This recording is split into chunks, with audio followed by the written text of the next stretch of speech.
And welcome everyone to the joint meeting of Cabinet, Education, Skills and Culture and Regeneration and Sustainable Development Scrutiny Committee. My name is Charlotte and I'm the Scrutiny Officer for this meeting.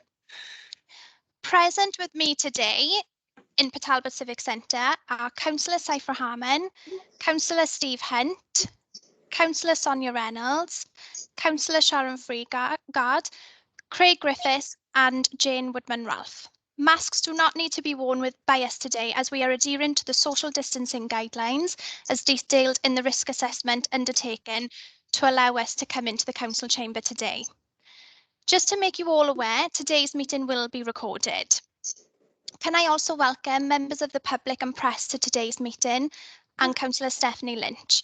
Can I kindly ask you to observe the meeting only and not speak or participate? Can I please remind you all to switch your phones to silent for the duration of the meeting? Just to provide you with the logistics of today's meeting, we will firstly take the joint meeting of Cabinet, Education, Skills and Culture, Regeneration and Sustainable Development Scrutiny Committees, where the Coed Museum Update Report will be discussed. When Scrutiny have concluded that meeting, we will need to exit this meeting and join the Cabinet Scrutiny Committee to enable Cabinet Scrutiny members to scrutinise other items that are on the Cabinet agenda for today. Following the conclusion of Cabinet Scrutiny Committee, we will need to exit that meeting and join the Cabinet meeting where the decision will take place. You would have received 3 separate invitations for these meetings, which you will need to access individually. In addition, can I refer you to the protocols for remote meetings which have been previously circulated, namely, your microphone should be switched to mute unless you are speaking. I will shortly take a roll call at the start of this meeting of all members and officers. Should you wish to ask a question or make a comment, can you please indicate either via the chat function or by raising your electronic hand via Teams. I will assume that you have all read the paperwork before us today prior to the meeting. When asking a question, can you please indicate which page number you are referring to? And when speaking, please introduce yourself. As you can see, the first item on the agenda is to do a roll call. I will go through members of the committee first, Cabinet members, and then officers. So to start with, I have Councillor Scott Bamsey. Are you present? No. Councillor Dean Causey.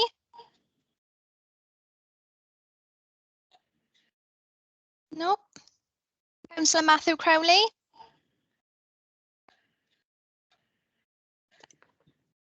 No. Councillor Jamie Evans. Councillor Sharon Freegard. Present. I've had apologies from Councillor Wyndham Griffiths. Councillor Joe Hale.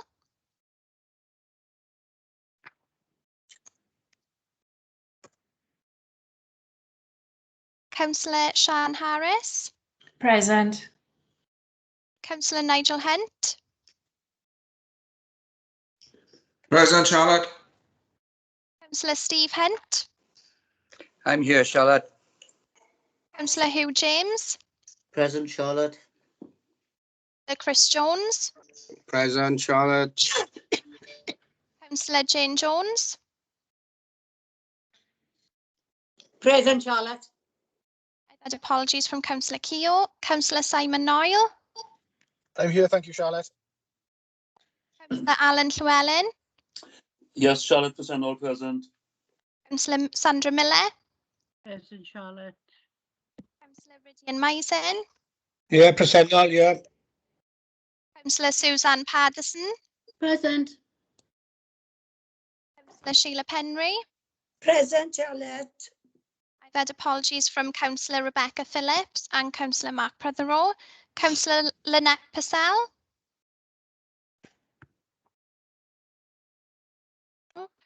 Councillor Sean Percy. Present. Councillor Cypher Harmon. Present, Charlotte. Councillor Suzanne Renkes. Present. Councillor Sonia Reynolds. Present. Councillor Anthony Richards. Marcia Spooner, Presennol, present. Councillor Rachel Taylor, Present. Councillor Dave Whitelock,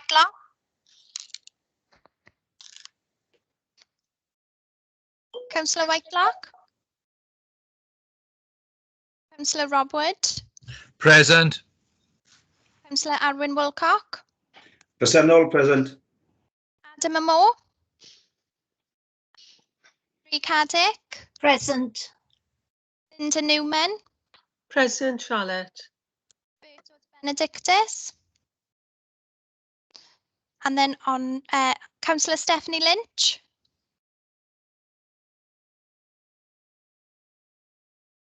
and then on to cabinet members, we have Councillor Edward Latham, Yeah, present, Charlotte. Councillor Leanne Jones, Present, Charlotte.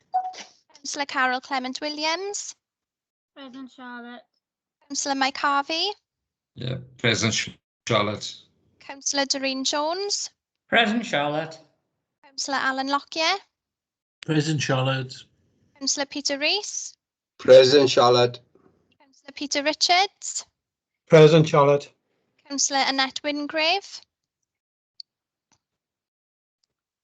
Then officers, Karen Sorry, Jones. Charlotte. Councillor Wingrave sends her apologies. Oh, thank you. Karen Jones, Present, Charlotte, and I don't know whether you captured, but Councillor Purcell is on the call. oh, thank you. I'll mark her down as present. Apologies. Howell Jenkins, Present. yes. Present, Charlotte. Andrew Jarrett, Yeah, I'm present, Charlotte.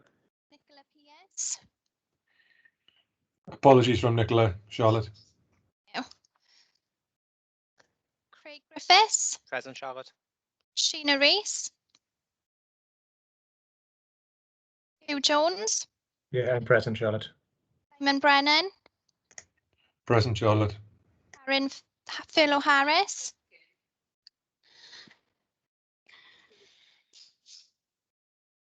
Mike Shaw, Yes, here, Charlotte. Thank you. and that's everyone. Have I missed anyone at all? No, I think Charlotte, that's every. Jamie Evans is trying to get on the call, but his connection is poor. That's all right. No. Yeah, not a problem. I'll try and get someone in the background to sort that out. Thank you, Councillor Hunt. Charlotte, it's Paul Walker. I'm on the call, as is Wayne John. Yeah, I've got you down as observers, just in the public gallery. Oh, lovely. Thank you. All right, thank you. So if I move on then, the second item on today's agenda is to appoint a chairperson and vice chairperson.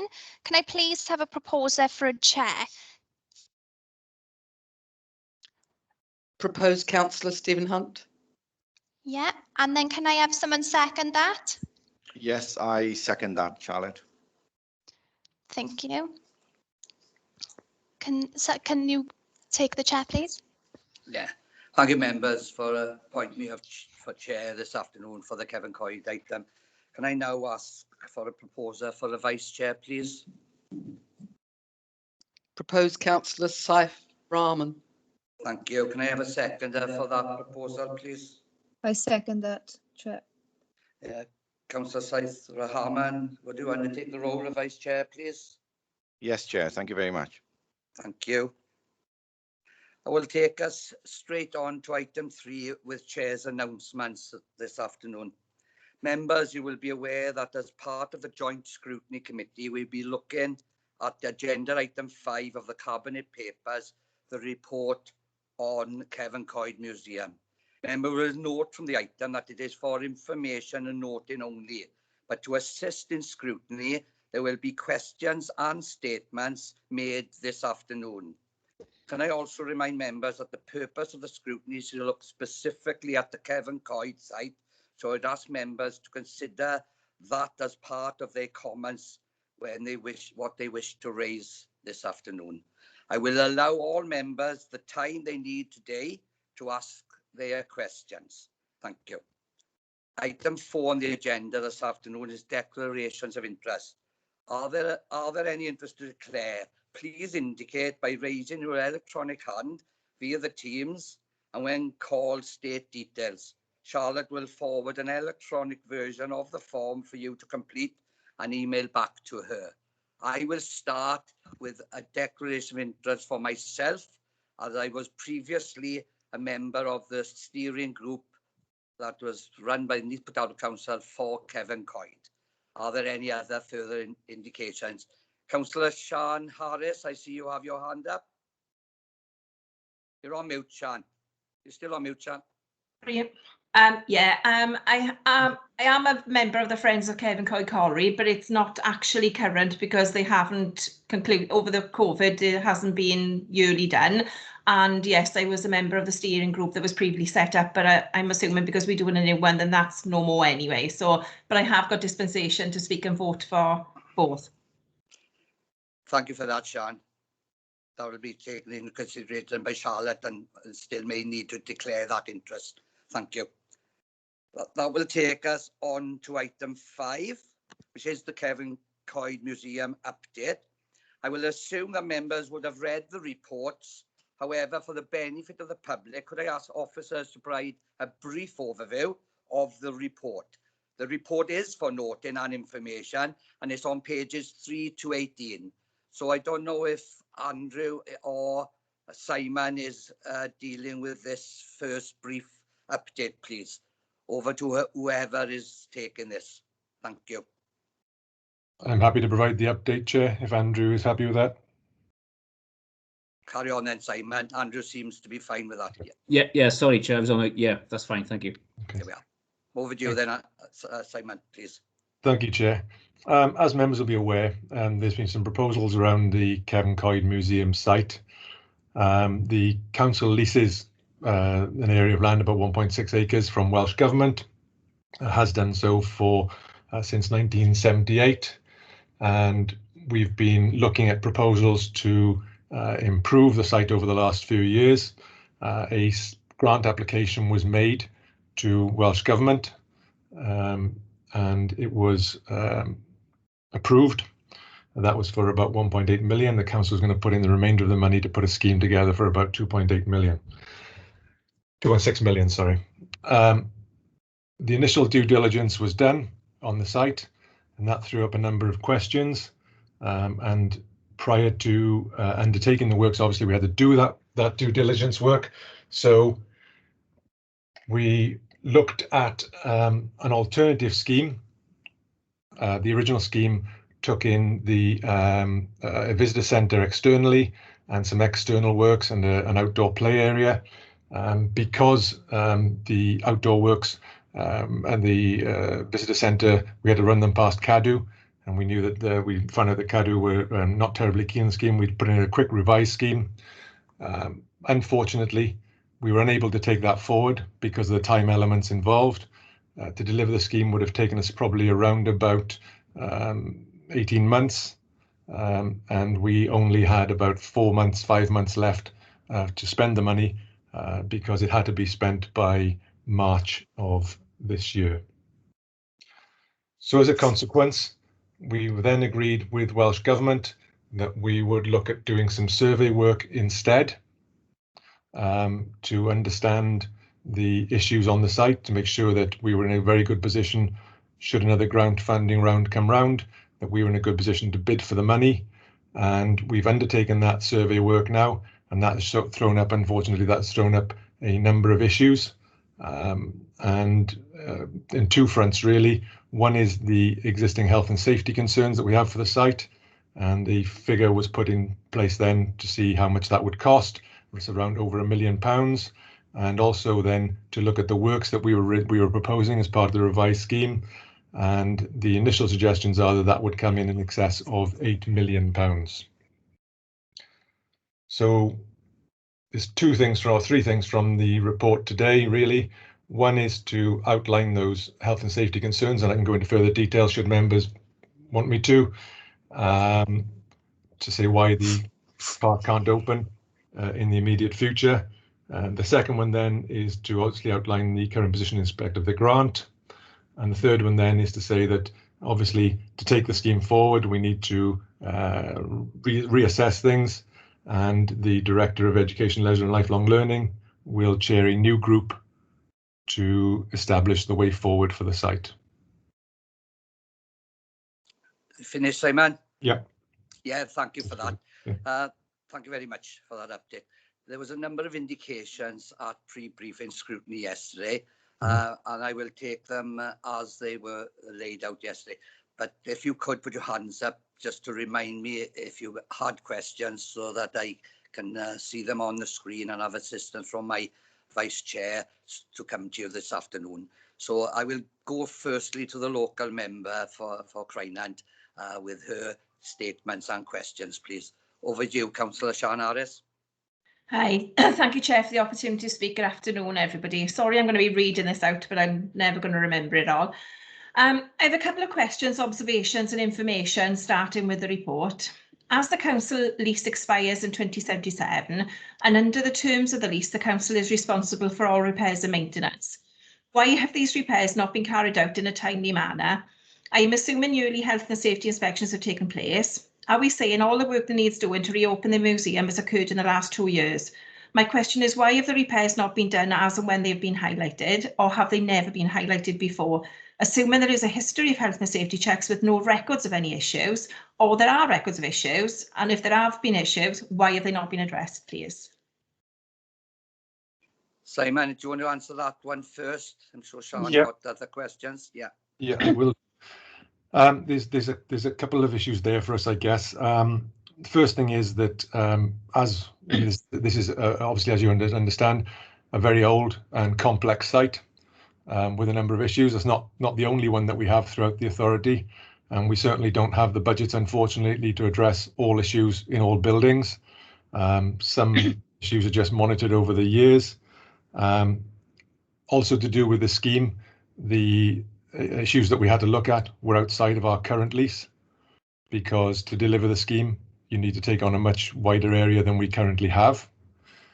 So that they wouldn't have included any of the original inspections. We do have addressed health and safety issues there. As you will be aware, we had to demolish one part of the building about 2 or 3 years ago. But it's unfortunately, it's the case with a number of our buildings, especially the old and more complex ones. We just don't have the budgets to deal with them. And the issue, the survey work that was undertaken was a far more complex survey work than we would generally do. The cost of the survey work was over £100,000, and we don't have that capability within house. So it was externalized. Okay. But obviously, in such a complex building, that probably should be looked at more often anyway, rather than just leave it for this grant application. But it does say 6 to 10,000 visitors a year. This is a guesstimate. When a large event is held, and even a small event such as a car boat sale, several entry routes are accessible to visitors. Not every visitor enters the colliery from the shop. In the report, it mentions a deficit of £60,000 per annum. We have no card payment facilities, no drinks machines, no chocolates, no snacks, no machine like that on site. This would have generated income. Several entries in the visitor book have repeated the statement, could have spent more if there was a card facility. So why have we not brought the museum into the 21st century with a card machine? Have MPT done an exercise on income generation at the site? And if not, why not? Please. Simon. I think Andrew will take that one, Chair. To be fair, to say, I think we should respond. And Paul and Wayne are on the call as well, and maybe they've got more of the recent history than I have. I think, Sian, what those comments exemplify is exactly the reason we want to establish this, stakeholder or working party to understand what is really important and how to, as you quite rightly say, bring the facility into the 21st century, particularly in terms of commercial and income generated opportunities.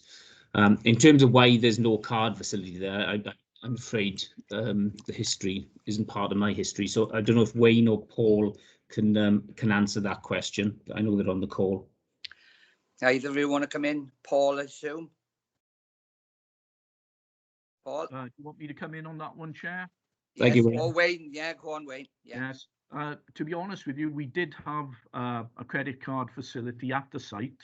The problem was, because it's only open for 4 months of the year, the actual charges to us just didn't make it practical, to be honest with you. But it is something that we will look at in the future. Okay. Council made a bid for funding in 2019. This was very welcome, and I even started to get excited. Regarding wood structure, which was on the plan for a visitor centre, why were the plans not checked with Cadw first? I believe the Cadw have a right of comment on anything in the perimeter of the building, so why did we not consult with Cadw? We would have then possibly understood a lot more of what was needed for the site before we undertook the grant application, possibly design the visitor structure and keep in with the current buildings. Did Regeneration also speak to education for an understanding of this complex site before the grant application was put forward, please? Is that back to you, Andrew? I think that's Simon, Councillor Hunt. Oh, Simon, okay. I wasn't involved in the original part of the grant application, but from my discussions with officers who were involved at that time, it was put together very, very quickly, which didn't, and that's the same, unfortunately, with some of the other grant applications that we currently have ongoing. So it's not an unusual occurrence. And as a consequence, unfortunately, you don't have the opportunity to do all due diligence. But it was very, very, almost as soon as the grant application had gone in, the discussion started, because we got a very short period of time then to actually deliver the scheme, which is the second problem. So that's when the due diligence was undertaken. That's when the discussions with Cadw, and it emerged that they were not keen on that structure. And I think, moreover, probably there was a revised thought process, I guess, within the council that actually the facility would be better served by having those facilities within the main building, to increase footfall within that, and because that's the reason that it's there, really. Okay. A provisional sum of 200k was made available by Welsh Government for the survey work. I believe 27,000 has already been used. Was the 27,000 all that was needed, or is there 173,000 for future use and surveys? No, there was a provisional sum of 200,000 put in place, you're right. We've spent probably around about 115,000, I think, on surveys. And although there's an indicative allocation of the 200, you only draw down against what you've spent and what you needed. So we've undertaken the surveys that we were able and needed to do, and those that we were able to do, because obviously the grant had to be spent by March of this year. So all surveys have been carried out now, there's no more to do, is there? Okay. Point 3 of the Valley's action plan, key priorities, community regeneration. Where I disagree with the comment about low community spirit, Cefn Coed is listed as an action to explore. Have we ever explored this from that plan? Have we, the Welsh language, cycle hire, cycle routes could be based here quite easily. Cefn Coed could also become a home for the currently archived Neath Museum. So has that plan ever been done anything with regarding Cefn Coed? Do you want me to take that, Andrew, or are you taking that one? Well, as I said, the recent history isn't known to me. If not you, I think Wayne or Paul could answer that. I don't know whether they have or not, of course. Sorry. Wayne? Yes, thank you, Andrew. In terms of relocating the museum store, to be honest with you, there aren't any spare buildings on the Cefn Coed site, and we've recently relocated the museum store from Yslavera to Ynysmodi. Thank you for that, Wayne. My question was more on, that was put on you, to be fair, but my question was more on, have we explored the Valley's action plan? Rather than the Neath Museum bit was just an aside. The question Simon, was...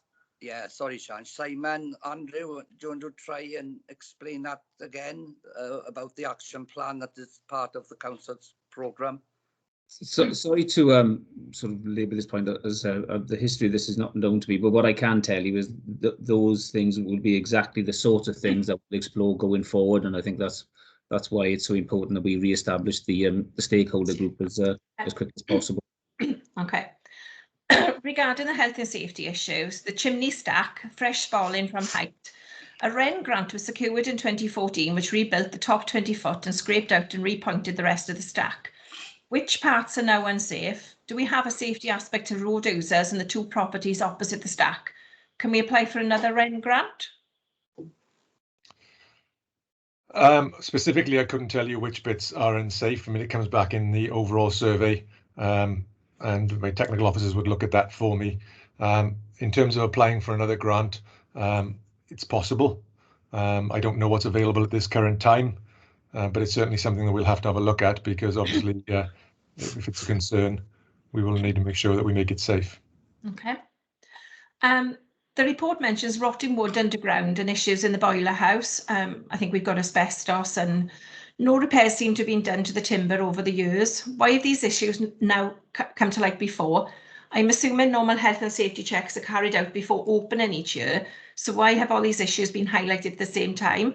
It is stated in excess of £1 million is needed to make this site safe. Are MPT committed to this? And the £8 million that has been quoted as the figure needed for future work, apart from the excess of £1 million to undertake the repairs and the initial figures for the WG grant, what is the rest of this figure for, please? I'll do again, Simon. Yeah, I think so, Chair. In terms of the health and safety works that have been identified, there's no monies that in this stage have been identified to undertake those works.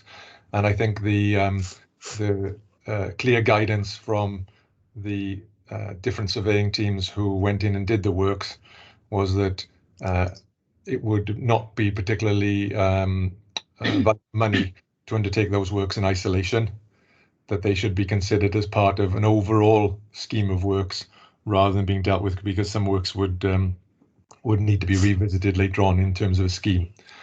In terms of the identifying health and safety issues, there are visual surveys undertaken every year, but of course this was a very different survey. This is a more intrusive survey with specialists involved to understand the nature of the problems and then to obviously give an indication on the cost of repair. Okay. The Cefn Coed group re-established. I won't say steering group yet because obviously I don't know what we're going to be calling it. Can you answer me who is going to be on this group exactly, please? I would like to see officers and councillors and MPT employees that are actually passionate about the history held in this museum. MPT have managed to correctly employ staff at the museum that have enthusiasm for it. Keith, the colliery manager, is amazing and works very hard at trying to put the museum on the map. Owain has knowledge and understanding of the site that can only be a huge benefit to MPT. Cherie and Jeanette are amazing and work very hard to help when special events are at the museum. Also Paul and Wayne. I've even seen Wayne man a car park in his own time. This is passion, not just an MPT employee. The events they put on to attract visitors are above and beyond. There is so much that can be done at the museum. However, I have no confidence in decision making currently, where a member of cabinet is allowed to state in a meeting where Cefn Coed was brought up, the place is nothing but a dump. The report itself is very negative, although only for information. If you have not ever visited this site, you would be thinking, why bother? So it brings me back to some of the comments Andrew's made. Like, Andrew, I'm sorry to bring this up, as I know you're new to the role, but it would have been good for officers and councillors who have never been to the museum to have had an insight into why this building has a future and is the jewel in my valley's crown. I would like to thank you, my fellow councillors and co-opted members in Education, Skills and Culture, who came for a tour of the colliery on my request so that they were aware for any future discussions on the museum. I believe a few of them were surprised what was actually present and the future it could have with the right work being undertaken on it. I hope that whoever is to be on the new group will have a full understanding already of the museum and no negativity and can work together wherever your political background as an essential to be on the group. So can you answer me, what is the new group? Who are they going to be made up of, please? Yes, certainly, Sean. The proposal at the moment is obviously to have it chaired by myself, as the report says. And then I've taken Wayne's advice here as to, as you say, those people who know the museum best and have that sort of knowledge and passion and history. So Harry Neath, who's the Heritage Education Officer, Keith Davis, the museum manager, Carly Davis, tourism manager, and I think that's for obvious reasons. And then it'll be either Simon or Andrew Collins from the Environment Department, Dave Phillips, who has specialist knowledge around estates issues within the local authority, Peter Ketley, who's the senior surveyor from Welsh Government and has responsibility for the Cefn Coed site. And I think obviously as the landowner, it's really important we involve Welsh Government at every opportunity. The museum's advisor for Welsh Government, Mel, Carol Whittaker, and a representative from Cadw, and I think we've heard this afternoon why I think representatives from Cadw need to be involved from the off as well.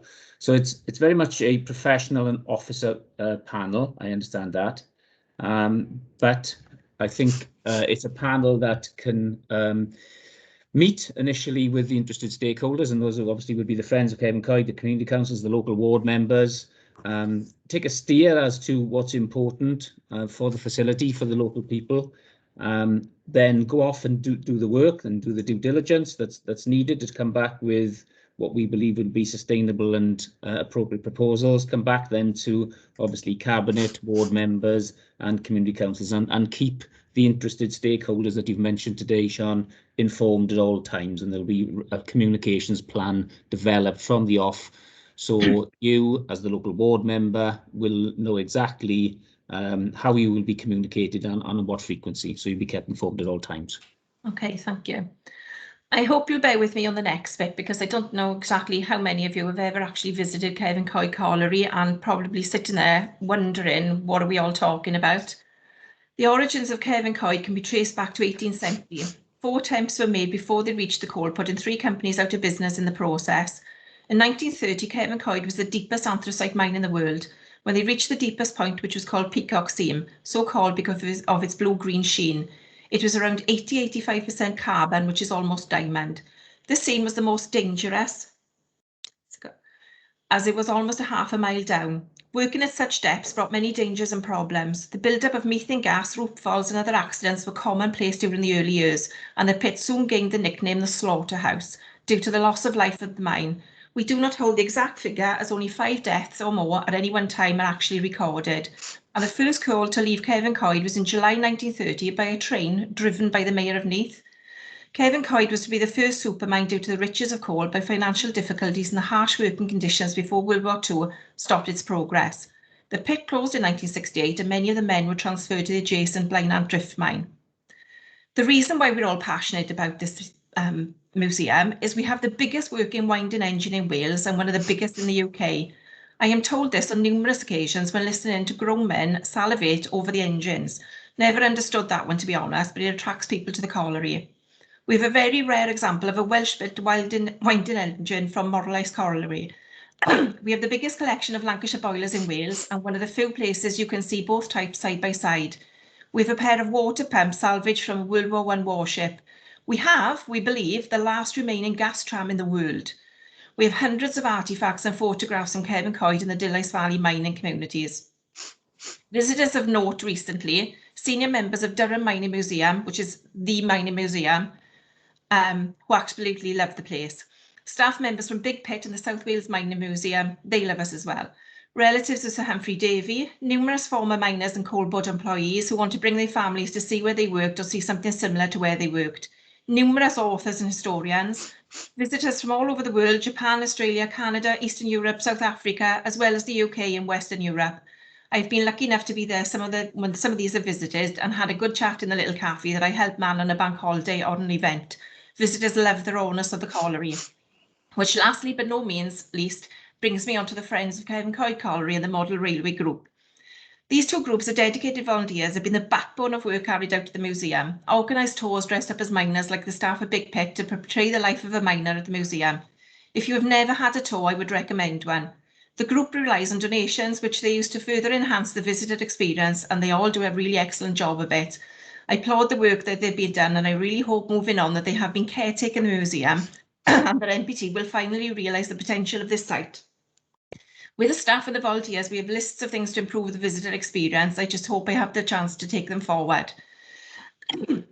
I thought you might like to see some examples from the visitor book and questionnaires, just to show you how much people love the place and how it does not look like a proper museum, but they love it. What would you change? Nothing. Of all the questionnaires that I've read through, what would you change? Nothing, except for the rain. What would you like to see? Cafe or a drink stop? What you dislike? Nothing. One person said he was too quiet. Will you come back? Yes. Only 2 people said no. One, no reason. The other, that we needed to knock it down and start again, although the comments on the museum itself were lovely. What would you improve? Interaction, sounds of digging, as you were going around. More tours, more funding, make it bigger, new toilets, more staff. Not sure you can. Nothing. Impressive as it is. More signage, increased online presence. How did you find us? Passing by. Curiosity passing by. Stumbled on it passing by. That was throughout it. This leaflet was done in March 2018. I've never seen it anywhere other than the colliery. Never. Comments. You get the feeling of the mining era. Why is the only gas-powered tram in the world stored in a corner of this building and not being promoted in the world and on display in Swansea or Cardiff? Other people would love this tram on display elsewhere. The museum is a light hidden under a bushel. Try to get a lottery grant. Shame I've never seen this before. More investment needed. Doesn't look open from the main road. A lot more to give. We should be ashamed. You can tell it is not near Cardiff. An eye-opener. What a fab place. My grandpa used to work here. Lived in Cardickston for 6 years. Cardickston is only down there. Lived in Cardickston for 6 years. Didn't know it was here. Please keep the place open for future generations. A hidden gem. Ray. Ray was on nearly every comment. Ray has so many mentions. I'm wondering if I need to make I Love Ray badges. I would make a fortune for the colliery.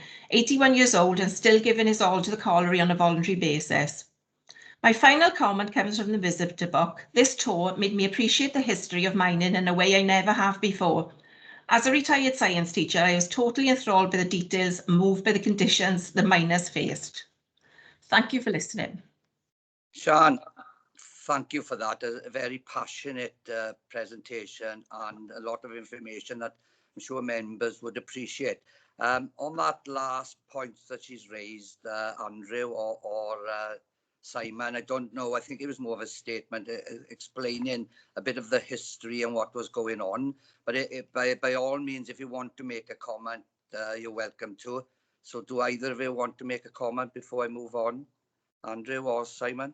Yeah, just to say, as you say, there was a really impassioned statement by Sian, and those are exactly the sorts of things that we will need to capture going forward and find some way of marketing it to a broader audience so that we can increase footfall and make it a sustainable facility. So I think that, you know, it's very welcome and very impassioned, as you say.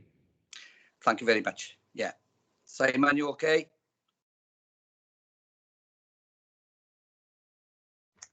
Apologies, Chair.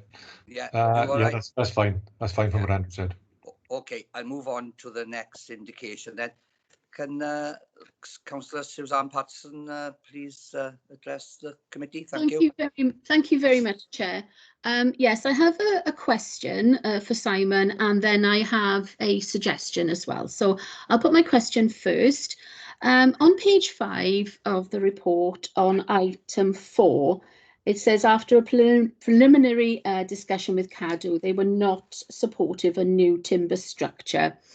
Bearing in mind the significant investment made by, or was going to be made by Welsh Government and the Council, the time constraints that you were up against, the impact on education and tourism and the Future Generations Act, did you find, Simon, that Cadw were an organisation that would, so to speak, oil the wheels of this type of investment?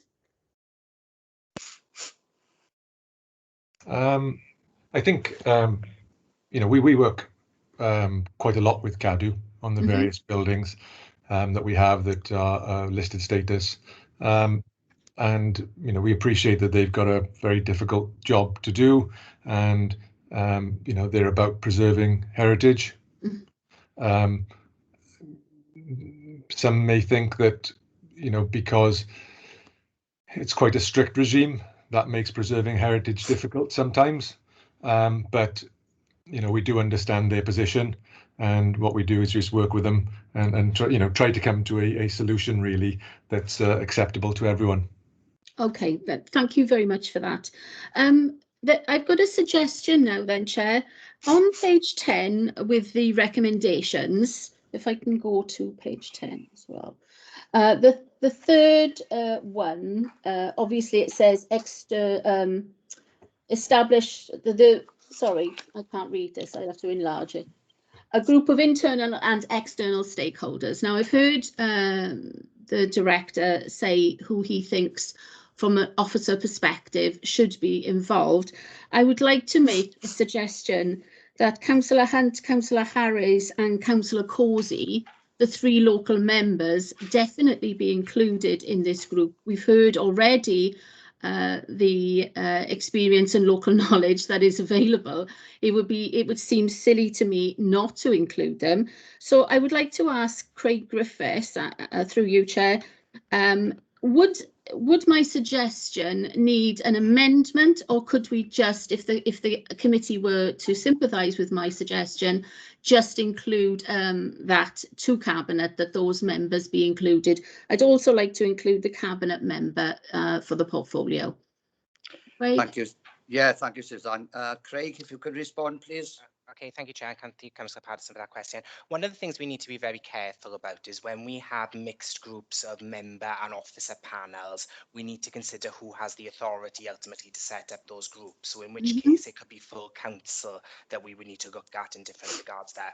I think what we can do is look at ways, obviously, to include the representations of the local members as part of the group without maybe making them officially part of that overarching group, but it will be feasible to try and find a way to involve them, and I can liaise with Andrew Thomas and Simon Brennan in that regard to achieve that. Okay, then. So it sounds as if an amendment to that effect would not probably be the way forward, but I would just like to ask my fellow members of the committee if they would be just in favour of including the local members and the Cabinet member. Thank you, Chair. Yeah, thank you, Suzanne. At the end of the meeting, I will address that point and probably take lead of Craig again if there's a word in that could be included in the three recommendations as such, although it's for noting and for information. But as I addressed you yesterday, there may be something that Cabinet could look at, but for the wording of such a request, I will go over to Craig again at the end of the meeting, if that's all right with you. I'd be happy to propose if it were needed, Chair. Thank you. Thank you for that. Yeah. Councillor Simon Oyle, please. Thank you, Chair. Can I echo the comments that you've all made about Councillor Harris, please? The passion that she's shown as the local ward member for this. It's such a shame that it's taken to this stage that we look into things like this and why things have not happened as perhaps they should have. I don't wish to add anything except to give Sian my full support as the Valley's councillor over here in Neath. She said it all. I hope she would get answers to her questions and we'd be able to help her with this. There was one item I wanted to pick up on, which I think was mentioned by Wayne, where he said that they couldn't put a card machine in there because the premise is only open for several months of the year and the fees would be too high. I'm not particularly picking on anything with this, but I do think that this council needs to think a little bit smarter and work differently. There are card machine payment services where you pay just per transaction, so you don't have to pay in a period. You only pay when the card is being used. I have it in the rugby club in Neath, for example. It's a sum up machine, and that's what we use there. So I just like to hope that Wayne and his team can take something like that forward, and we can use it in other areas where we haven't got card machines, the Knoll and Margam and places like that, if that's okay. And just finally, if the time is right and we're able to do it, I'll support Suzanne with her motion for getting the local ward members. I'll second that when the time is right, please. Thank you very much. Thank you for that, Councillor Noyle. Before I embark on further questions, Wayne, did you want to respond in relationship to the point Councillor Noyle has made about the card machine? Did you want to elaborate further on why, or would you be able to look into such facilities going forward through this particular steering group that Andrew will be running? Or Paul, I see you have your hand up if you want to come in. Yeah, thank you, Chair. I've got a bit of understanding and knowledge in this area, because we've just replaced all of the machines in the theatres in the Neath Talbot, plus the Markham Country Park. Everything there is now touch, obviously driven by the pandemic, and we have apps for purchasing. We will have a good look at this, Chair, but you know, I know from experience that it can be complicated, but we will talk to our IT colleagues as well, who've been very helpful with us on our recent updates across our areas. But yeah, we certainly take that on board, Chair. Thank you for that, Paul. I'll move on then. Councillor Hugh James had next hand up, please. You're still on mute, too. Yeah, go on. Thank you, Chair. Can you hear me? Yeah, fine now. Wonderful. First of all, before I ask my questions, I got to say, Sian, you've totally impressed me today on your history, your background. I thought I knew everything. I didn't realise that the mayor was allowed to be an engine driver in the 1930s. Wonderful.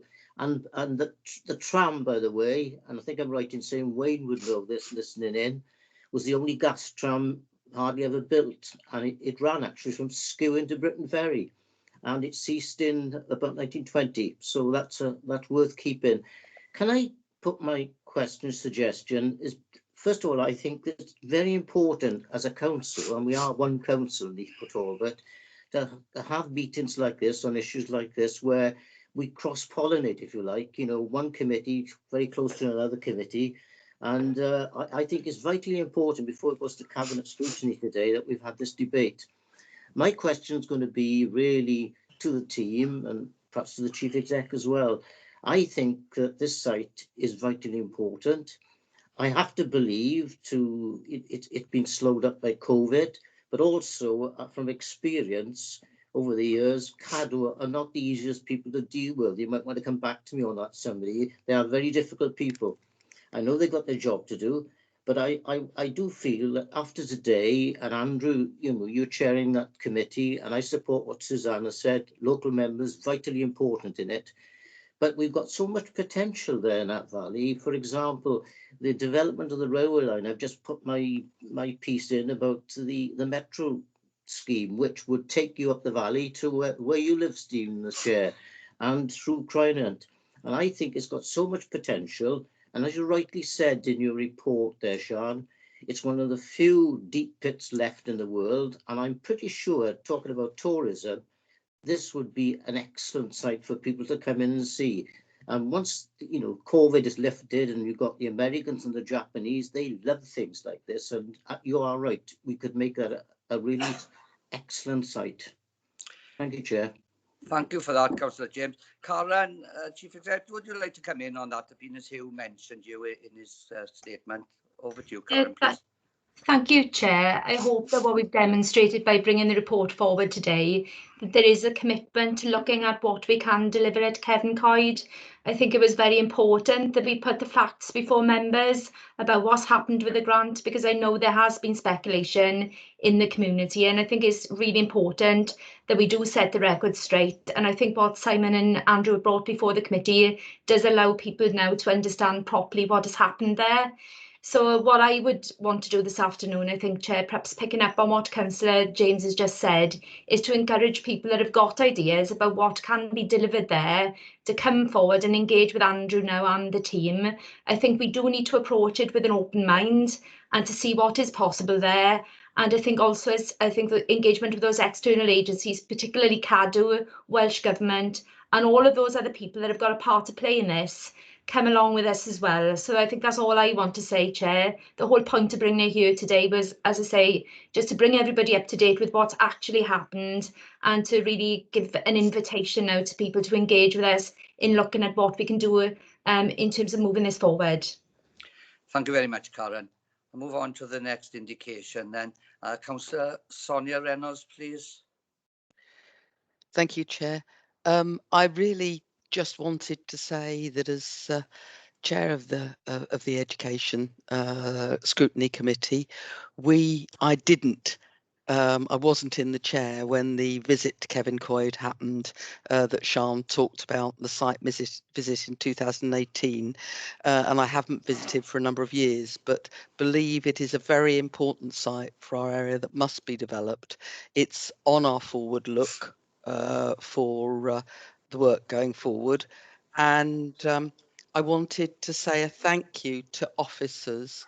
I'm very clear that deadlines from Welsh Government for these sorts of grants going forward are quite short, and I'm sure that they did their best to get a grant in and make a bid that we won, so it must have been a decent bid, and it sets us in a position to put in a future bid having done the survey work moving forward. So I'd like to thank officers for that.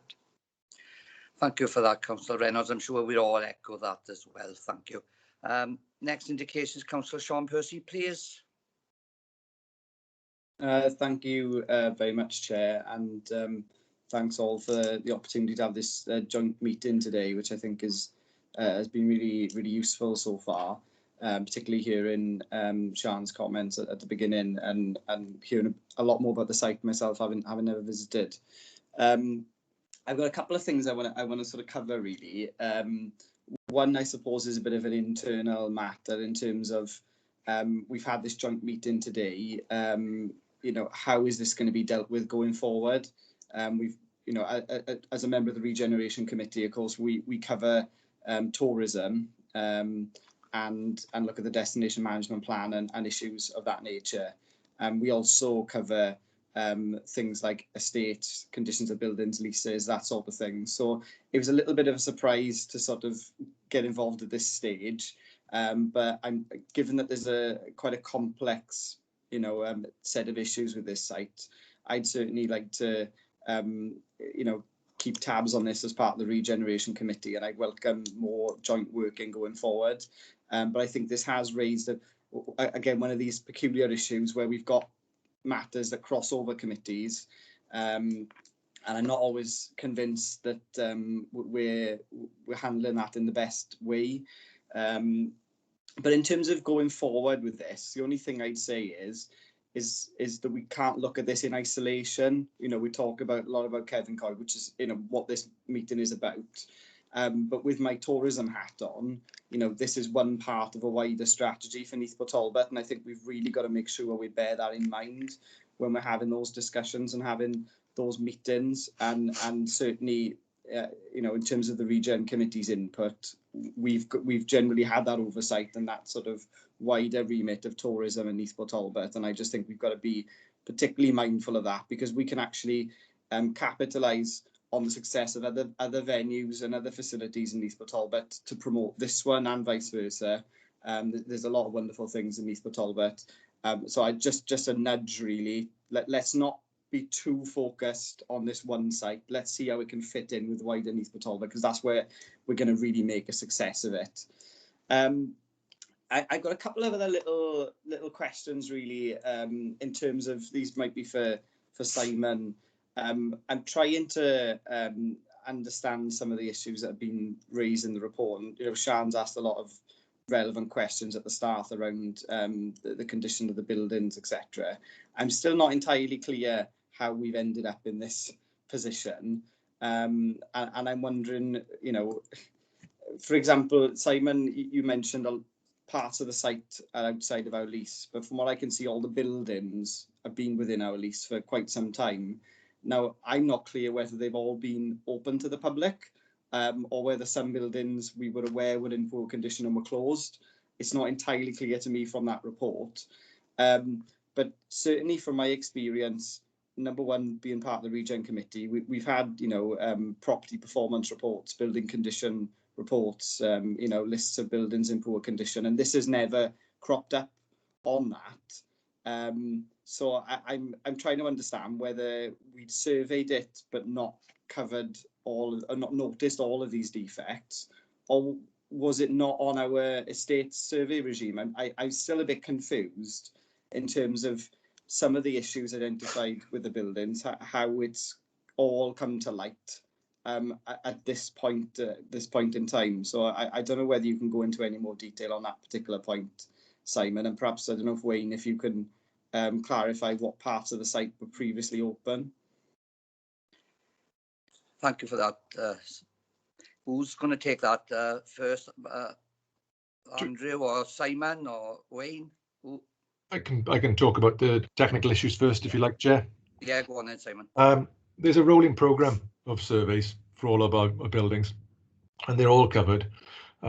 We have one surveyor who also covers as our facilities management surveyor as well. So although we'd like to get round them every year if we could, actually in real terms it's probably every 5 or 6 years. And occasionally, because other buildings will go to the top of the pile, like schools, when there are survey works to be doing on those, that means other things will miss out. But as I mentioned earlier, what we're talking about here was very specialist survey work by structural guys. What we would do, my surveyor will be doing a visual, and he will flag up anything if he sees it, and then we would have a look with our in-house structural team, which is very, very small, as you can imagine. But for a complex site like this, we would probably look to get external. Obviously, those surveys are pretty expensive to do and take some time. So it wasn't perhaps a huge shock that it will throw up issues with other buildings that we'll be working on. We will go on there, and inevitably, when you start going into detail in the building, it'll throw up more problems that you weren't aware of. So it's always the same with all of these processes, especially with very old buildings. Whatever you think you're starting off with as a problem inevitably multiplies into a number of other problems as you start to uncover things as you go along. And that's why we always say with older buildings, particularly when people talk about schemes, and we say, well, the scheme, whatever the scheme cost is, you either need a very big contingency sum to go into it to do the works, or you have to be aware that you will be looking for further funding along the way. So it isn't a surprise in many ways that we've got problems there, but the extent of them obviously depends upon the survey work that is undertaken. Thank you for that, Simon. On the first part of the question, Sean, I'm going to go over to Craig Griffiths on the technical issue of the question. Craig, over to you, please. Okay, thank you, Chairman. Thank you, Councillor Percy, for the question. The point you made about obviously the respective obligations and scrutiny and where those elements lie, obviously in our constitution there are different functions which are allocated to each individual scrutiny committee, but what we try to do as evident today is where there are cross themes ultimately for those issues that we call the joint scrutiny arrangements like this, and that would probably be the intention where there are those cross themes and those issues under consideration. We would try and do it in the format of joint scrutiny committees going forward. It's about looking at the subject matter of the report and obviously then the views of the chairs of the committee, and we'll try and facilitate them via these joint processes where we can. Thank you for that, Craig. Sean, do you want to come back? Yeah, thanks, Chair. Yeah, I'll take Craig's point first. Yeah, I just wonder whether it's worth us considering some of those arrangements, and I'm looking at Karen as well here, perhaps. In that I'm not convinced that it's great to have the one-off meeting to cover this particular issue, but I'm still not convinced having the Education Leisure committee handling a lot of these things and the tourism sitting in Regen as on an ongoing basis is the best way to carry out effective scrutiny of these matters. But that's just something I just want to flag up for people to have a think about, I suppose. Because it would probably make sense on an ongoing basis to join up tourism with things like Margam Country Park, Knoll Park, museums. It just feels odd that they're disjointed in the committee process. Yeah, I guess the only other thing I kind of want to flag with Simon and pick up on is just whether we are absolutely convinced that our current surveying regime is as effective as it needs to be. Obviously this particular instance has shown up that we had some surprises when this survey work was undertaken, which has had an implication on the grant funding, and I'm just yeah, I just feel a little bit uneasy with the number of things presented in this report that appear to be new information. And obviously looking across our buildings and other issues in the authority, I would just I would feel better, I suppose, if the team were having a little bit of a think of whether the current arrangements are sufficient, and whether we do need to plough any more resource into having an accurate record of the condition of our buildings. Thank you, Chair. Thank you, Sean. Simon, before I bring you back in on that second part, I'll go over to the Chief Exec for the first part of that question. Karen, please. Thank you, Chair. Just in terms of portfolios, Councillor Percy, the Cabinet portfolios were actually determined by the Leader of Council, and the convention within the Council's constitution is that the scrutiny portfolios mirror the Cabinet portfolios. So essentially, the construction of the political portfolios is a matter for the leadership. But I'm sure that if it's the wish of the members, that we will make sure we find a mechanism within the framework within the Constitution that allows the right type of scrutiny to take place on this particular issue. So I think probably that's helpful for me to say, Chair, just to understand where the portfolios come from. Thank you, Karen. Simon, do you want to pick up on the second point Sean made? Thank you, Chair. Obviously, in an ideal world, we'd have a lot of surveyors out there doing more surveys than we actually do at the moment. And we understand that that's not going to be possible. I know that, I mean, we actually do, when my surveyor goes to site for all of these buildings, obviously on a rolling programme. And I'm aware that other authorities in Wales do them as a desktop exercise. So we are more fortunate than some in that respect, certainly in terms of getting people out there. But I have to say, you know, there's also the specialist nature of this. This is not just the general surveyor. This would be specialist mechanical and electrical, specialist structural engineers, and quantity surveyors who are involved in this type of work as well. So it's not quite as simple as just having perhaps one more surveyor. I'd need a raft of people across the board to be able to do that kind of work. Thank you, Simon. Sean, did you want to come back? No, that's okay, Chair. Yeah. Next indication is that Councillor Alan Llewellyn, then, please. Thank you, diolch yn fawr, Cadeirydd. Thank you, Chair.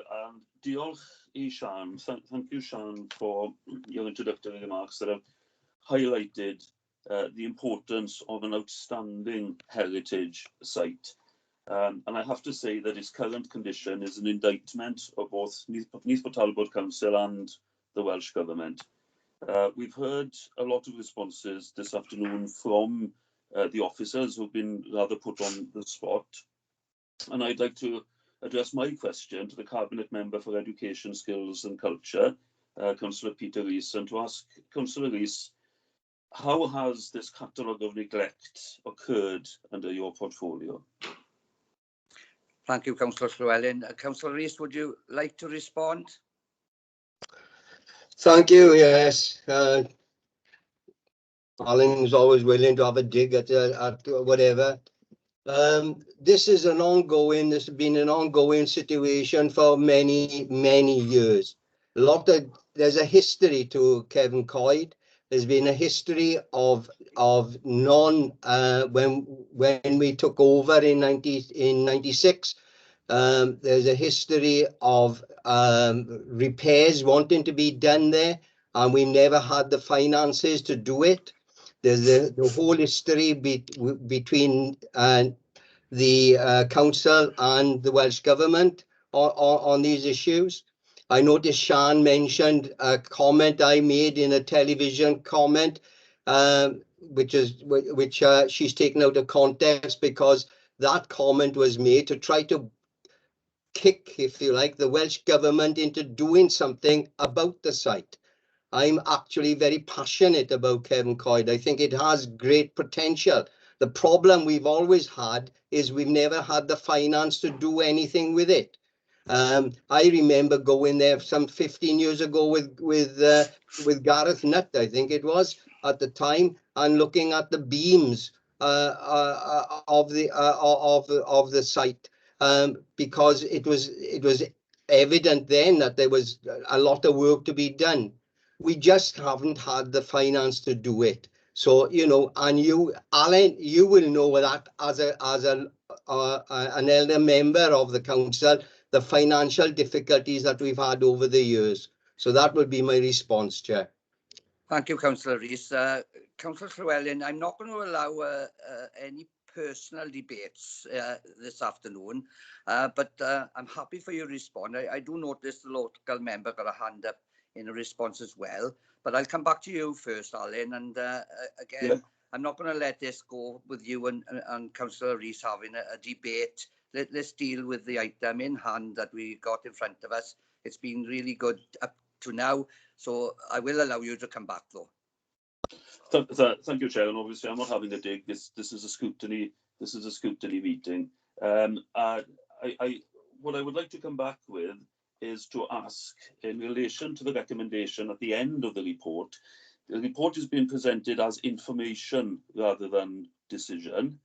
But I am seeking assurance that the remit for the working group that is being recommended of internal and external stakeholders is specifically charged with ensuring that the museum is safely restored, rather than any recommendation to close it permanently, and that remit needs to be very firmly set out right from the beginning and held to. Yeah, thank you for that, Councillor Llewellyn. The papers in front of us is there for noting and information. It is very clear.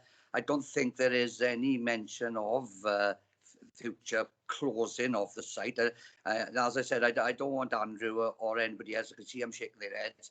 I appreciate the points you were making strongly, and I'm sure it will be supported by everybody here this afternoon. But it is noted, the comments you have made, and thank you for those questions to Councillor Rees. Councillor Sian Harris, you put your hand up in response to Councillor Rees's comment. Thank you. Mr. there, Sian? Have you gone offline? Okay. Sorry. Right, you are here. Okay, go on. I don't want to bring this into, the meeting was going so well, so I don't want to spoil anything, but just for the record, I didn't see the television interview, that the statement was made in council chambers. So thank you. Okay, thank you for that. Councillor, Regeneration is next on the list. Councillor Regeneration, please. Thank you, Chair. Yeah, I keep this brief. I haven't got a question as much, but with your indulgence, I'd just like to make a little statement. Councillor Reynolds said she didn't make the visit because she wasn't on the Education Committee then. I was looking, well, I still am on it. I wasn't Vice Chair then, but I did go on the visit that Sian mentioned earlier in the piece, and mightily impressed I was with the site, never having been there before in my life. Coal mining has got a rich history in my family. My father and grandfather, both colliers. Colliers with a capital C, used to say, because they worked with a short-handled pick and a short-handled shovel, not a miner. My mother's brother, my Uncle Thomas, died in Trimsaran mine, where now Fosslas Racecourse is now. So coal mining runs deep in my family, and after visiting this site and seeing the report now before us, anything and everything that must be done needs to be done to keep this, well, fantastic site going for future generations, to see what it was like for these brave men to work, and boys, men and boys, to what they did in the 19th century and 20th century early on, what they did to fetch out coal for us people to carry on living. So whatever needs to be done should be and ought to and must be done. That's all I'd like to say. Thank you, Chair. Thank you for that, Councillor Mason. I'm sure everybody would support the comments you have made. Thank you. Councillor Sharon Freegard, next, please. Oh, thank you, Chair. It's really for some clarity following on from Councillor Percy's question. I was just going to ask Karen, The process at the moment now, with this particular issue of Kevin Coed, will it be coming before Regen or will it be coming before education? Are you able to make that decision, or is it up to the leadership, the council leadership? I just wanted some clarity on that process, because we've all got projects going on where CADU and the grants are involved, and I was just wondering, on this particular one, where will it come next? Thank you, There's no Councillor. problem. Cara, wait, one Yeah, second. there's no problem, Councillor Freegard, if the members wish it, for us to bring it back to a joint meeting. I think that's what Craig was saying earlier. So my suggestion would be that we set the governance up and then we consult with the committees and we make sure then that the progress reports go back to whichever committee we decide has a vested interest in it. What you've got here is you've got estate issues and tourism issues, as Councillor Percy pointed out, that sit in the one portfolio. But obviously the culture part of this service, which is the museum part of it, sits within the education, skills and culture portfolio. So that's where the crossover is. But I think that what we will do from this meeting, Councillor Freegard, is we'll consult with the committees and we'll make a decision through that process as to whether ongoing scrutiny then takes place. And that's a matter the members can decide upon. In terms of the actual portfolios that I was mentioning earlier, the reason why you've got that divide is because that's the way in which the portfolios have been set up. So I don't think it needs a revamping of the political portfolios to enable all of the members with a vested interest in this to be able to undertake the scrutiny that they want. I don't think that's necessary. I was just explaining that just so there was an understanding of where those portfolios come from. Thank you, Karen. Councillor Freegard, would you like to come back? Thank you, Karen, on that. I just hope that you will look at the wider process, and you were talking about the governance of other groups, that we don't miss any other projects in the meantime. So when you look at that, if you could, look at the wider elements of this, where there are other projects in Streamline. Thanks. Thank you. The next indication, can I, Councillor Noyle, is that a legacy hand, or are you wishing to come back? I just wanted to come back on something that's all, if that's okay, Chair. Yes, go on then. Thank you very much. I just wanted to echo Councillor Percy's comments about ongoing and regular surveys. Back at the beginning of this administration, 2017-18, we in Neath lost the Langy Bridge, as I understand, due to perhaps a lack of surveys over the years. And then when a survey was undertaken, the structure was found to be rather unsafe from a health and safety perspective. So I think it's important that whichever committee or group or office as it is, that we do look to undertake more surveys of the assets that we own within Neath Patrol, but we cannot afford to lose any because of any lack of surveys, if that makes sense. I certainly think we should all be in this together. We should all work together and see a copy of reports, if there are ones available, for all of the assets and buildings and structures. And perhaps rather than looking for obstacles, we all look for solutions. Thank you very much. Thank you for that, Councillor Noyle. I'm sure that'll be something that'll be taken on board. Councillor Nigel Hunt, please. Nigel, yeah, go on. Thank you, Chair. Can you hear me? Yes, fine now.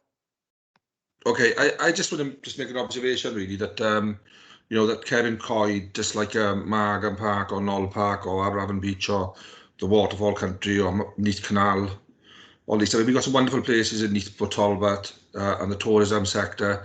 Do we think that I read a report from 2017? It was written before I was elected, but it said about the tourism team that they generated millions of pounds in money. The officers, they brought grants in, so I think it would be money well spent if we had more tourism officers, because the dividend they get in terms of grants, and if they'd have been putting time into Kevin Coed, perhaps some of the situation could have been improved. And do you think I'm right in there's a correlation between a lack of tourism officers within Neath Talbot and the way that some of our tourist destinations could get a lot more exposure, a lot more funding?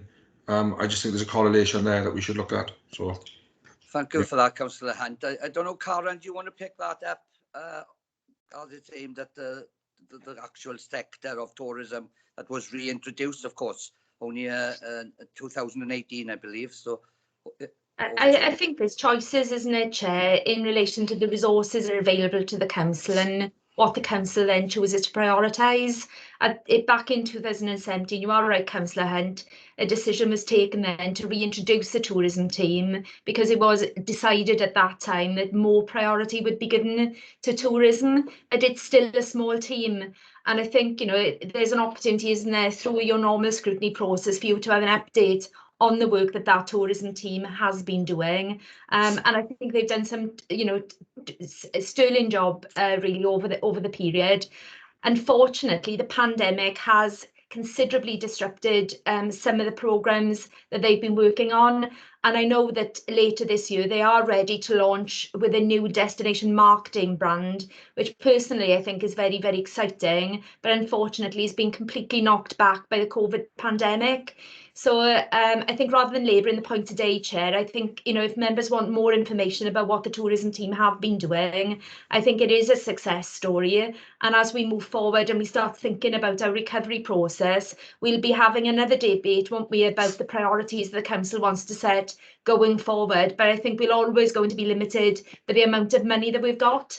And there are a significant number of statutory duties, as you know, and unfortunately, tourism isn't one of those. So it's tended to get squeezed out a bit, I would say, when we've been going through those austerity years, as we've had to protect our statutory duties. So that's what I would say, Chair, is that, you know, there's a story to tell in terms of what the tourism team have been doing, and I'm sure in the autumn we'll return to kind of whether we feel we want to make more of an investment there and whether we can afford it.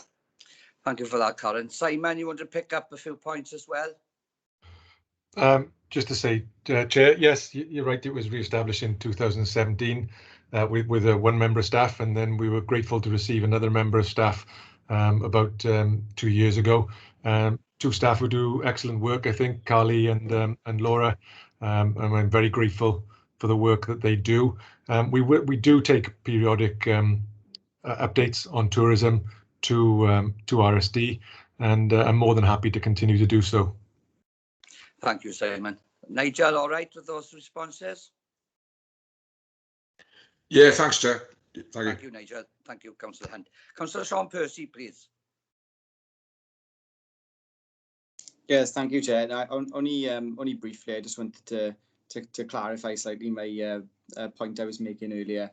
I wasn't advocating necessarily changing the cabinet portfolios themselves. I was just talking about the scrutiny arrangements around them, and I think, Karen, you've indicated perhaps there's a bit more flexibility there in how we have joint meetings, etc.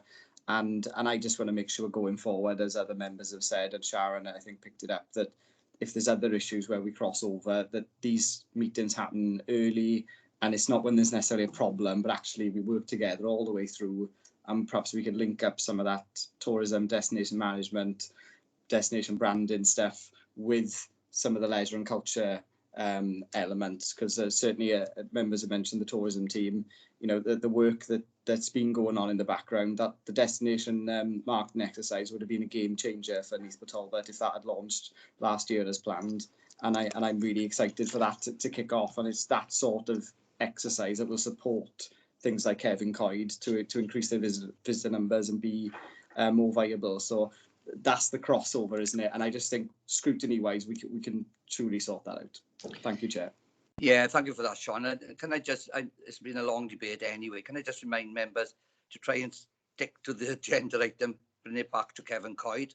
I do appreciate that a lot of it does overlap and circumstances prevail, but the item and the report we need to concentrate on. You know, it's been a real long debate and a real good meeting, actually, and excellent points made.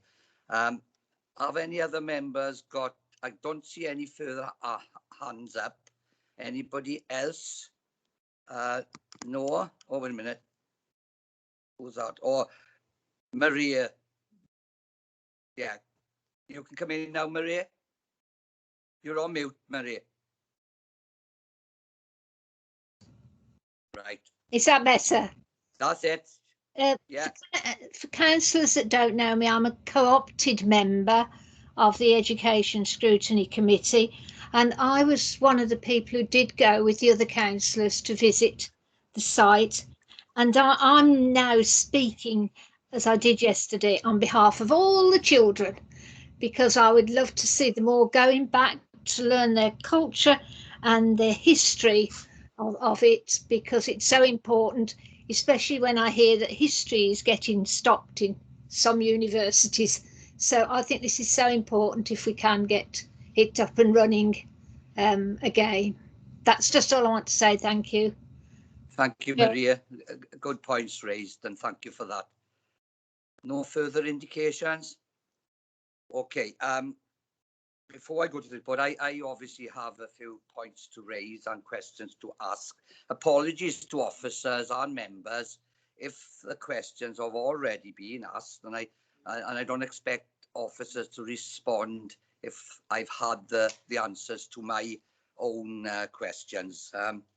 So I've previously asked Head of Property and Regeneration, Simon Brennan, the Director of Education, Leisure and Lifelong Learning, Andrew Thomas, and Howell Jenkins, who assisted for a detailed breakdown of all Neath Talbot Council's investments that had been delivered by the council to Cefn Coed over the past 10 years. And given the amount of information requested and the bank holiday has gone, as we all know, and officers' unavailability, they have been unable to bring this information for me today, but they will provide me with this information as requested at a later date. I also asked for a breakdown where the council has invested elsewhere, as in similar circumstances across the county borough in that period of time. Recent meeting of council, the leader failed to answer questions on our recent, to explain the investment delivered to the Valley communities, particularly Cefn Coed, forming part of the investment, of course. And what had been delivered for the Valley Task and Finish Group.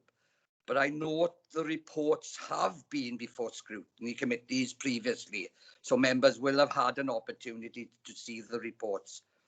He mentioned in his report the Rail of Excellence, which is potentially excellent news. We've had a debate about that today, and Hugh and others have brought it up. It's obviously not an NPC project, but Welsh Government and this authority is just a partner.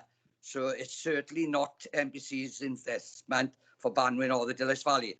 What I'm referring to there was an opportunity as well where Cefn Coed, if Cefn Coed had the investment, there's no criticism of why it's not there. It's explained in the report, but there's an opportunity for a platform there to use passenger trains, possible. Karen knows with the conversation, and Nicola Pierce, that I've raised this previously, so they will be aware of the opportunities.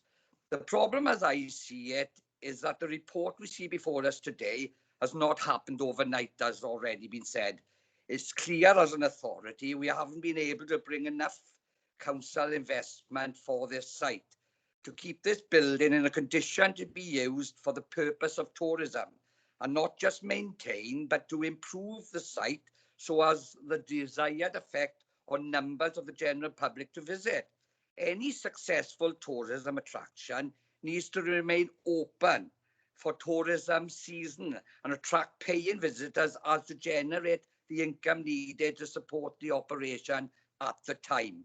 The health and safety report shows that lack of investment is the major factor of why we sit here today considering this report and look at a way forward for Cefn Coed and its future plans. My question for officer, therefore, not the ones that I've previously submitted, but for today, what do we believe will strengthen or change the way Cefn Coed will develop going forward with the proposals as laid out in the report? As it mentions a steering group also to be set up as chaired by Andrew Thomas, Director of Education, Leisure and Lifelong Learning. Remembering, of course, we had a group previously where members of council like Wayne John, Paul Walker, Keith Davis, the manager, chairman of the Friends of Cefn Coed, and God rest his soul, Howell Francis, the historian and author. Howell was such an ambassador for this site. It beggars belief. He brought in university people that he worked with to help. I think if any of Howell's future plans was, Kevin Coed was at the forefront of everything he did. So obviously, as you will know, coronavirus stopped regular meetings of the steering group. However, Teams meetings could have been arranged for information on Kevin Coed as and when needed. Nothing was fed into the group as to where and how we ended up here today, and as in relationship to the Kevin Coed situations. Even the officers who are on this meeting today would have recognised a lack of communication. Karen herself and others would also agree that the communication with this site hasn't been particularly good. So we need confidence and assurances that correct procedures will be put in place going forward to deliver a plan that will preserve this historical and important entity. Remembering it's the only mining museum that Neath Talbot Council run in the whole of the county borough. It needs investment and probably a diversity plan for the site without losing its mining theme, so as to make the site an attraction for tourism where people will want to visit, spend part day or full day with the right facilities in place. I think Sean touched on that. Can assurances be provided that current officers employed on site will remain employed pending the work of the steering group? And I refer to the manager, which had mentioned that he's there for the winding gear conclusion. So to conclude, Welsh Government have already stated by other members this afternoon, has invested heavily in preserving the identity of our heritage here in Crinan with the restoration of the winding gear. It's now time that Neath Talbot Council do likewise going forward. And I hope that the steering group with Neath Talbot Council officers and its other members as outside bodies work for this purpose. Please include, as Suzanne mentioned earlier, the Friends of Kevin Coed representation, the 3 local members, and other possible partners who have already been running successful mining tourism attractions like the Big Pit, the Avon Valley South Wales Mining Museum, and the Rhondda Heritage Park. It's very important to have the right people involved, in my opinion, to make this work. Only time will tell, of course. So in there was a question of preserving the employer, and a question of apologies, as I said, it's probably been asked to you, Andrew, and you, Simon, but I'm asking again for reassurances when this group is set up to deliver on some of the comments that were made here this afternoon. And I can see Karen has got her hand up first, so I'll go over to the Chief Exec in response to some of the points I've raised also. Thank you. Karen, please. Yeah, thank you, Chair. I just want to come back on what I said earlier, really, that the purpose of the report that has been brought before you today is to put the facts in front of members, and I realise the disappointment that the loss of the grant has caused, and I think we all feel that. There is a genuine commitment on our part to look at how we can move this site forward, so I don't know how more strongly I can put that. And we very much welcome members' suggestions on who can come to the table and help us to explore how that site can be developed. So if you're looking for an assurance around commitment to it, Chair, that's the purpose of the report before members this afternoon. I'm very happy to give that on the part of officers.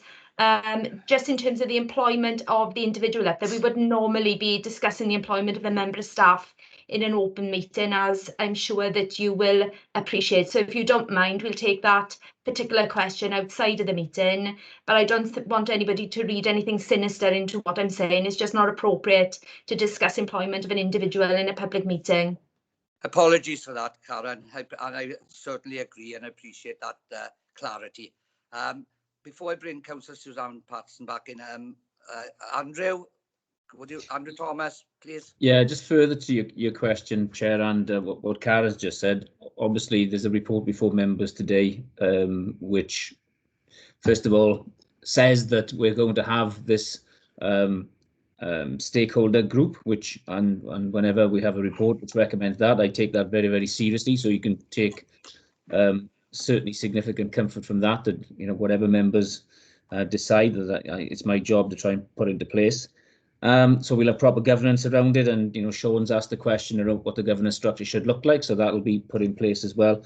And I think the other thing we need to understand is we're better informed now. When this stakeholder group gets together, we've got all the survey work which Simon referred to earlier, so we are starting in a better position from being informed than any other group previously would be.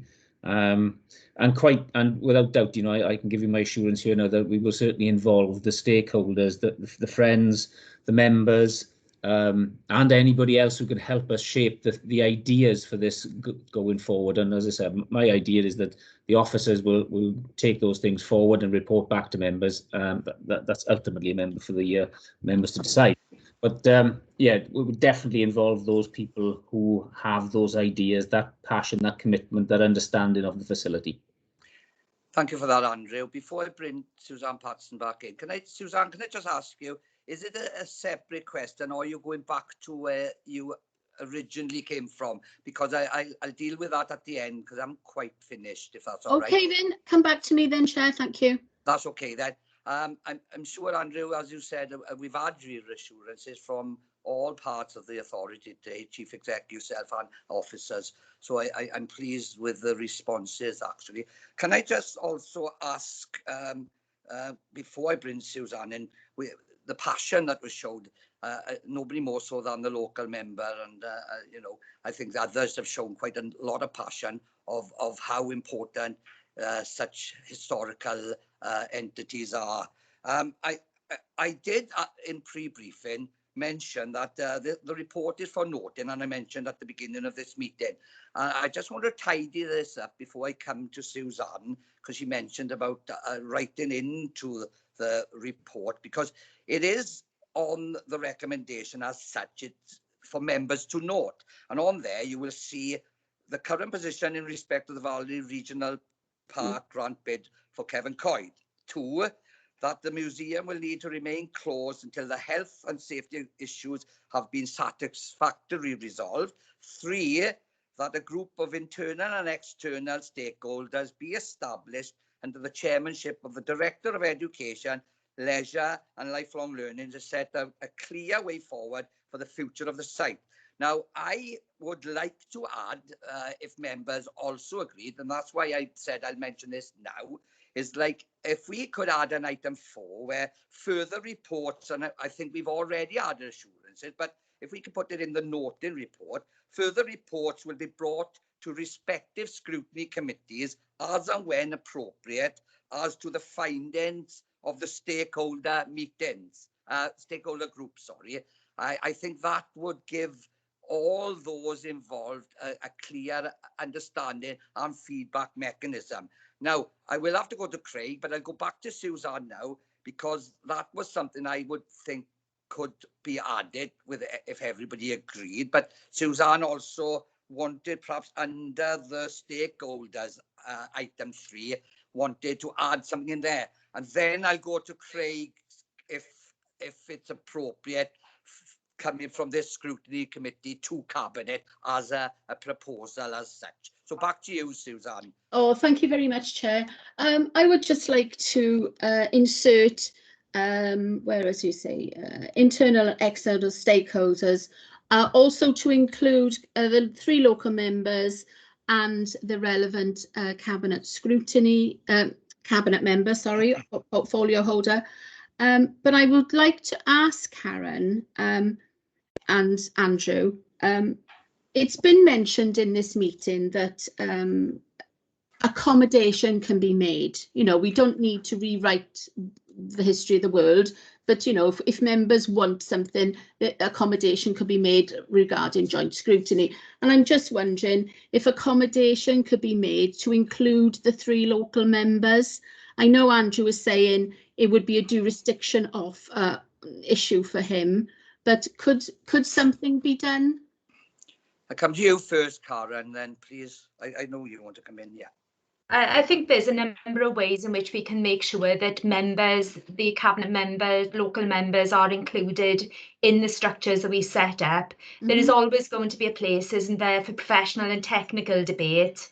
And I think it's important that we set up a structure that enables the work to be done. So I think members have been very clear that they want the local member and the cabinet member to be involved in the thinking that needs to be done. And we can make sure that that is included in the structure that we put together. And I'm sure Andrew will be more than happy to look at different ways in which that can be done. And you can consult with the local members, Andrew, and the cabinet member to make sure that their views are taken on board. And then in terms of scrutiny going forward, if it's the wish of the 2 scrutiny committees that they are included in the ongoing monitoring of the way in which this makes progress, then that can be done through the way in which we programme the scrutiny forward work programmes. And I don't see any difficulty with that either, Councillor Patterson. Thank you. Andrew? Just to be clear, there's always you're taking the chair now then. Oh, I'm so sorry. I'm sorry. That's okay. No, you're used to it. See? Yes, Andrew, please. Just to be clear, it was always my intention. It was always my intention to involve local ward members and the cabinet member. So yeah. No, thank you for that, Charlotte. Please. Yes, Chair, thank you for bringing me in. It's just in relation to this point. I have a set of wording in front of me. If you want me to read it out to all the members to see if members are happy with it. As the report is for information, I don't think there's a need to have a formal amendment, but it's just something to have the correct wording to ensure the Cabinet are happy, you know, with the suggestions. Are you okay with me to go through the wording that I have? Yes, please do, Charlotte. What I'll do is as well, I'll read out the 3rd point in the recommendation in the report, just to make it clear and it makes a bit more sense. So what we currently, is it okay if I just ask you to mute? Because I think there's a lot of feedback. Is that a bit better? Yeah. So the 3rd recommendation that I have in the report states that a group of internal and external stakeholders be established under the chairmanship of the Director of Education, Leisure and Lifelong Learning to set out a clear way forward for the future of the site. And then what I would suggest that we additionally add on to that point is, with the view of local members and the relevant cabinet member, sought at key intervals and reports back to scrutiny committees at regular intervals with updates on consideration. That kind of merges the point that you've raised, Chair, and Suzanne Patterson. Would members be happy with that suggestion? Suzanne, back to you for now, because you wanted to have clarity on that. Yes, are you happy with that? Yes, I am happy with that. Thank you, Charlotte. It does show the view of the committee to Cabinet, and I think that's all that I wanted to do at this point, and a formal amendment is not required, so I take that on board. Thank you. Yeah, and it also merges, as Charlotte has said, into one of the points that I felt was important as well. So that is, can I just ask Craig, would that be appropriate, as Charlotte has indicated, for added to the yes, yeah, yes, that's absolutely fine. Okay. Yeah, before I Chair. come to sorry, yeah, I do know. Yeah, I do know. Yeah, can I bring in Councillor Sharon Freegard, please? Thanks. Just on that point then, Charlotte, just for clarity, does that mean that the 3 members will have formal involvement, not just be consulted with, but they will be there in the group in a formal capacity under the governance? Thanks. Can I go to Craig Griffiths for the response to that, please? Of course. Thank you, Councillor Hand and Councillor Freegard. They wouldn't be formal members of the group, but their views would ultimately be sought in it. It is only going to be a professional group established to look at various ideas and processes. The final decision making will, of course, rest with the Cabinet, and that will come back via Cabinet scrutiny as well. So there's no decision making capacity within that particular group that's been set up. Okay, thanks. Did you want to come back? No. I think the feeling is, and forgive me if I'm wrong, that I don't know if in a legal aspect of the group being set up, members of the Delice Valley who have obviously a strong, you've heard Sian today, feel that they should be part of that professional group. Is there any reason, even though it's a cabinet decision, is there any reason why we cannot put that in the noting agenda to cabinet this afternoon? I go back to Craig for that, just to clear up before we may have more questions on that. I believe that's what not just Sharon, I think other members were indicating. Craig, if I would, please. Okay, so the rules in respect of office and member groups are slightly complex, and we'd have to look at certain different reports, obviously, to be able to fully establish that with terms of reference and what the roles of respective members to be. The key element, though, to take into account is this is just a professional group to consider various issues as and when they are developed, to look at some of the technical aspects associated. So when there are issues, obviously, where discussion needs to be had with the local members, once the sort of due diligence elements have been considered, now we've built in the requirement, obviously, for those to be that discussion.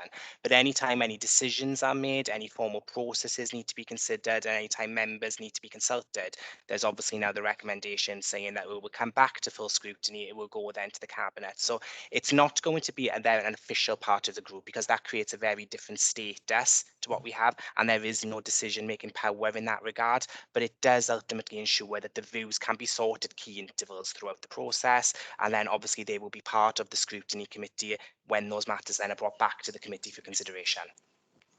Thank you for that, Craig. I think that explains it. So we can't, in this particular noting and information, recommend what we may feel we would like to do, but in a different way, the members will still have that involvement. Councillor Carol Clement Williams, please.